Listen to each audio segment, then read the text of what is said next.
So thank you for tuning in to another Chris show. You could be anywhere in the world, but you're here with me, and I appreciate you for that. So if you're watching this the day it comes out, it's the last day of 2021.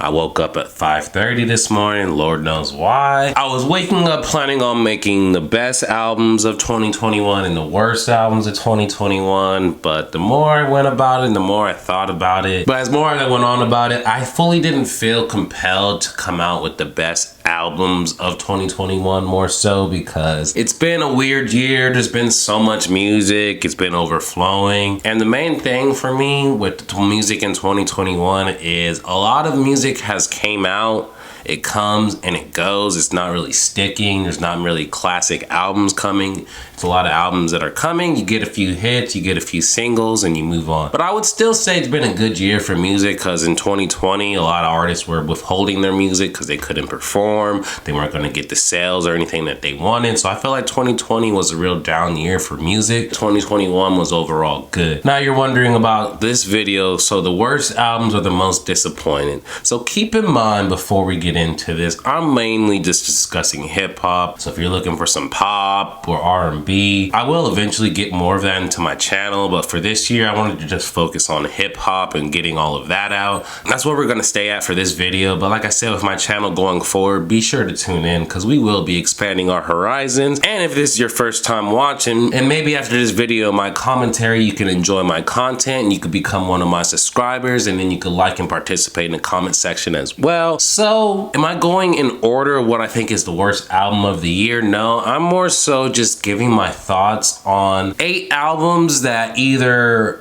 I had high expectations for and they didn't live up to them.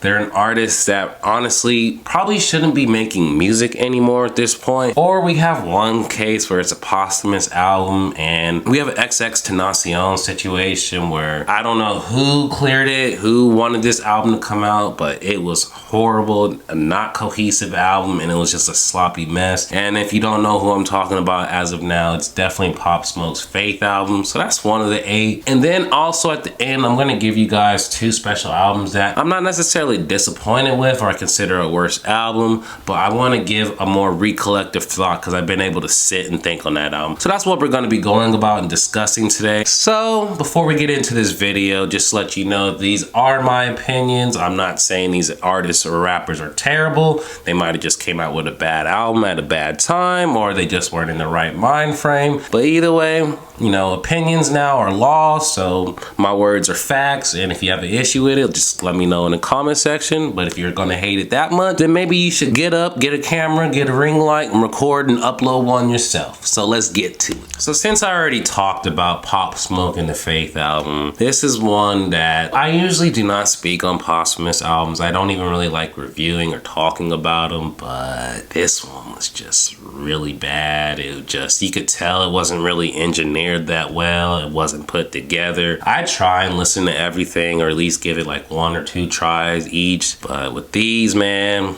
it was just like, I just wanted to skip. It's how I felt when I was listening to XXXTentacion's posthumous albums. I'm just like, I love this dude, I love his music, but what they're doing or what they're trying to do with this, I ain't having it, and it sucks. And they're putting their name on it, and people are gonna judge them for it forever. But this, hopefully this is a sign or things that come. If you're a family member of an artist and they weren't able to come out with a cohesive album before passing away, maybe just drop some singles or do an EP, but doing a whole album and it's not a cohesive album, the album doesn't really make sense. It's not good for anyone. It's not good for us. And it's just tarnishing the name of the guy that you're trying to make money for, and it's only making us not want to listen to it anymore. So hopefully we're not going to be dealing with this because we're not going to be having artists dying, but unfortunately in the rap industry, it is what it is. Hopefully we can have less and less of these posthumous albums because they are terrible. So this next one, so I try my hardest, you know, I do my first album reactions and that's just my first listen, but I also go back and listen to the album again, give it a few more listens, and I try not to put a December release album as the worst album of the year, but Roddy Ricch Live Life Fast was just Oh my God, it was just terrible, bro. And the worst part about it, I was listening to it and I do the, album reactions or first listens, and it was just so bad and I was already a little bit tired. I'm like, bro, I ain't reviewing this shit. I'm going to go to bed. And then I woke up in the morning, I was like, maybe I was just tripping. Maybe I was just in a bad mood or tired or something. Listen to it again. I'm like, this was the same guy that just dropped The Box last year and was having a #1 album and doing this, and he goes to this. First off, the promo and whatever he was doing to lead up to the album, completely garbage. I didn't even know he was really gonna drop. I'm like, Roddy Ricch is dropping? Okay, bet. I'm gonna check it out. Then I check it out and it's just, bruh, I don't know what he was thinking. I don't know what direction he was going, but this needs to be a lesson to people that are hot. Just because you hot don't mean you need to drop every year or drop something, because if you gonna drop something and it's this bad, keep it, bro. Spend some more time on it, because this was embarrassing. This might potentially ruin his career. Some people aren't gonna check for him anymore because it was that bad. It was to the point, like I said, forcing myself to listen to music is not what I'm trying to do. Music's supposed to be enjoyable. You're supposed to get experience. You're supposed to get a vibe. And Roddy Ricch, please figure it out, because what the hell you just tried to drop to us at the end of the year was some bullshit. I don't want to hear it. I haven't met anyone that really liked the album, and also, like I said, the units sold for it, everything. Just look at where Roddy Ricch was this time last year and look at what he just doing now. I would figure he would have to do something like The Baby or Travis Scott to get to that, but he just let himself fall off. So what Roddy Ricch needs to do is get a better PR team, marketed team, get a new direction, have a new style, whatever it is, but he needs to figure it out for the next one. Because if he has back-to-back albums like that, people gonna start acting like he a one-album wonder or even a one-hit wonder with The Box. So Roddy Ricch, you gotta figure it out. But that album was terrible. All right, this next one's gonna hurt me, because I don't know if I've really said it in my channel. I'm a huge Trippie Redd fan. Like, he's one of my favorite artists of the new one. Mainly every tape he's dropped, he's had something that I can take away from it and just keep playing it over and over again. And he's one of those artists that has that effect with me. He's really good. Some people think he's terrible. Some people won't give him a chance because of how he looks. Whatever's your MO, bro, I understand. But in 2021, this was the first time where I low-key was trying to force myself to either listen to these Trippie Redd songs or like them or whatever it was. It wasn't the same vibes that I've had from Trippie Redd pre-2021. So I'm hoping maybe he was just trying to get a new direction or try new things out, because Trippie Redd's a pretty experimental artist. His albums don't really sound the same. Each is a different. He tried the rock thing with Travis Barker. I liked a few of those Travis Barker songs, but it's just like when you add up the collection of all the songs he released this year, and I'm not really listening to them, and I'm listening to his old stuff more than I am then, I am quite a bit disappointed. And I hope Trippie Redd can figure it out or get it together. Or maybe Trippie needs to do what some other artists do. Take a step away. Maybe don't come out with something next year, or maybe come out late September of next year. But take some time off and think some more time and get creative with it. You don't have to drop on that tape every year. I feel like a lot of artists start diluting themselves because, Lil Wayne did it, so they need to do it. And not everyone needs to drop every year. It's okay to take your time with music, but it's also okay to release music every year. Depends on who you are as an artist, but this is the first time for me with Trippie Redd. I'm like, damn, man, I really wasn't fucking with the music. And I hope this doesn't continue, because like I said, he's one of my favorite artists. Now this next one, French Montana. I feel like with French Montana, I may not like him a little bit more just because of how arrogant he is, or he thinks he's on the level of rappers and artists that he isn't, and he just puts himself on this pedestal that I don't understand who put him on this pedestal, how they put him on this pedestal. You telling me you listen to They Got Amnesia and you thought that was good. I'm just, I'm not gonna give you the aux in my card. I'm not gonna let you link to the Bluetooth. Like, I don't mind French Montana as a feature on a song, but going out of your way to listen to French Montana is just like, bruh, you could be doing so much better with your time, or so much better if your music. I don't know, whatever it is, but just, I can't do it with French Montana. And this was the one, maybe y'all can call me a hater for this one. Sometimes we all have a little bit hating tendencies or something of the sort. But I listened to this and I was just like, next. This one, I don't know if it really necessarily belongs next to all these other ones, but Meek Mill Expensive Pain to me makes it because it's the same thing as the Roddy Ricch experience. I was ready to do an album reaction to it. I was listening to it. I listened to the first 8 or 9 songs and I'm just like, I gotta get to 18 songs first off, then I gotta review all 18, then I need to edit and upload it. For this mediocre piece, I'm like, bruh, there's no way I'm doing that. And you know, because like I said, I gotta stay up late at night to do those videos. When I do, I usually am up till like 12 or 1, then I gotta be up early the next day. So I gotta really wanna enjoy it or really wanna do it. Or I will start doing them more going forward. But yeah, man, Meek Mill Expensive Pain, like it had a few good songs, but when you're coming out with 18 songs, it needs to be good. It needs to be, you gotta be better, bro. And like I said, when it's so bad enough that I'm just like, I'd rather go to bed and not review it and, you know, potentially miss out on views or subscribers. You know it's not that great of an album and it's very disappointing. All right, this last one, DJ Khaled. He's not really a rapper, but he usually puts together a cohesive thing or at least like 3 or 4 of the songs from it. But I don't know what he was thinking about with this album. Maybe he quarantined too long. Maybe he was on some different vibe. Maybe he just don't got it anymore. Maybe it's a new era in hip hop music, so he don't need to be screaming on song. I don't know what it is, what it was. DJ Khaled, don't release any more music if it's gonna be like this. We good, bro. Just do your little positive things on Twitter or TikTok, what you do nowadays. You can step away from it if that's what you're gonna be making. Cause this was forgettable.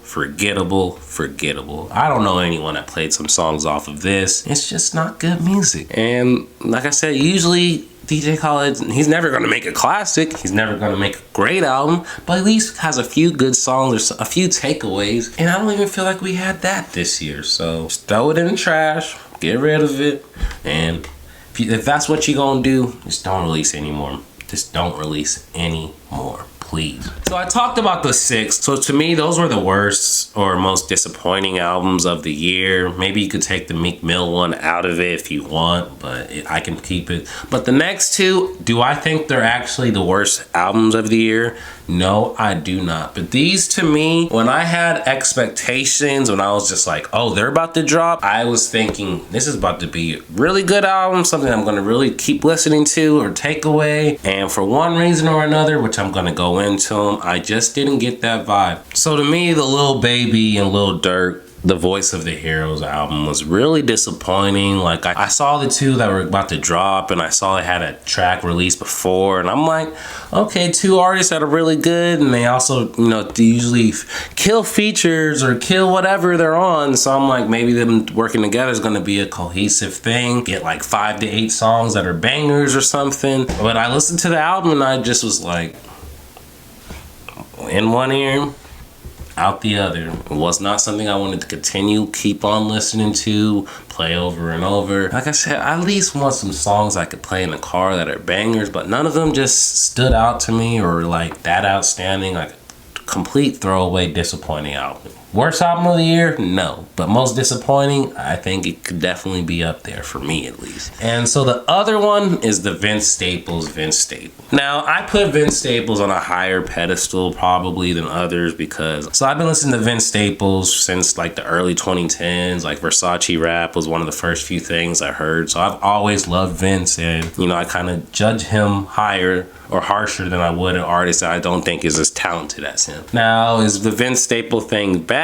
No, but it was a Vince Staples that I wasn't really prepared for. Like, you know, Vince Staples is he's a pretty funny guy. He's also he's just a guy that, you know, he usually is kind of funny or has little jokes and things like that in his music. He's obviously takes his craft serious, but he's, you know, has fun with it. And I felt like with this last album, he got a little more serious. And I understand we are in serious times, the pandemic and what's ongoing. And I don't know what's been through his life, but it just wasn't an album that I would keep wanting to revisit or keep going back to. And usually with Vince Staples, he has some songs that I'm just like, I can always play in the gym or in the car or just really enjoy. And for me to not get that experience, I was disappointed. Now, I understand if y'all disagree, because I see quite a few people that really love the Vince Staples album. You know, albums that can't pertain to everybody or please everybody. But for me, I was disappointed. I'm not really going back and listening to the album that much. So in my instance, I consider that a disappointment. Okay, and for the last two that I was going to consider specials, as you know, I did a lot of reviews on Kanye West's Donda album and Drake's Certified Lover Boy. And when I first heard them, I really enjoyed them. I thought they were great. Part of that, you know, I've been a fan of Kanye since College Dropout, so obviously hold him to higher standards. And I follow Drake since Degrassi, so obviously I hold them to higher standards, or I love them. But like I said, when they came out, like I feel like with Donda, I feel like the experience of watching the shows and everything coming out ended up being better overall than the full album. I feel like the album ended up being a little too long, and it should have been more figured out or picked. It's just like, my thing is, when I listen to people like Kanye and Drake, they've had albums that I listen to every single song, or they always have songs that I listen to on a daily basis. So if you aren't coming out with an album that, yes, it's good, but when it comes to you both, I expect greatness. I expect songs that I want to keep playing over and over and over again. And the more I thought about it, and the more I sat on the albums, and the more I listened to them, the more I wasn't really getting that feeling. And with Kanye, Kanye's always trying new things or being different, and I can understand it. It's never gonna always win or appease. Some people hate Yeezus. I love Yeezus, you know what I mean? I hate Ye. Some people like Ye, but you know what I mean? Kanye is so different and experimental as an artist that he's never gonna make an album that every person loves nowadays, or not. That's just who he is. He's just a very decisive person. But with Drake, I am worried now. I'm very concerned about the bigger picture of Drake. He has a lane. He makes a certain type of music. He sticks to it. And he has this formula. The formula is not going to be broken, but the formula also isn't going to change. So it's like, do I keep listening to Drake, hoping to get, you know, a few songs that I'm going to play? Am I going to continue to listen to Drake when he's going to be like an Instagram caption artist, have a few songs, but never make a classic album? Or do I just listen to the old Drake? Or do I just listen to his features? Whatever it is, I can understand the criticisms of Drake going forward. And, you know, the criticism of Kanye have always been there, but I've seen people to start turning on Drake, and I understand, because he's making music that's good for like a month or two, but it's not long lasting. It's not what you're gonna go back and revisit, and I can see the gripes with that. So this is mainly what I wanted to talk about. I wanted to give you guys my thoughts overall about what I consider were worst albums of the year, the most disappointing, and then with the Kanye and Drake, I just wanted to give you guys an updated thoughts, because I did say those were potentially the albums of the year. I don't really know if there's a complete just standout album of the year. I still like, you know, I like NBA YoungBoy, Sincerely, Cantrell a lot. Whatever it is, you guys can let me know what your favorite album of the year is. For me personally, I do not have one, and that's kind of why I didn't talk about the best or that. In 2022 and going forward, I'm gonna like make a list and just keep updating it as I go, so we can have it, and I'm gonna show you it at the end of the year, so it's gonna be a little bit better going forward. But I wanted to give you guys my thoughts on, like I said, the worst and most disappointing albums of the year to me. You guys let me know in the comment section whether you agree or disagree. Were some of these actually your favorite albums of the year? And if they are, let me know. Like I said, everyone has an opinion, and apparently opinion is law now. So my opinion's law, your opinion's law. It is what it is. But as you know, with Chris, I'm gonna give you the music updates whenever the music updates are there. If not, I'm gonna give you the pop culture updates. That's why you need to make sure you subscribe, turn the notification bell for all my videos so you can like and participate in the comment section. This Chris, I'm out this motherfucker.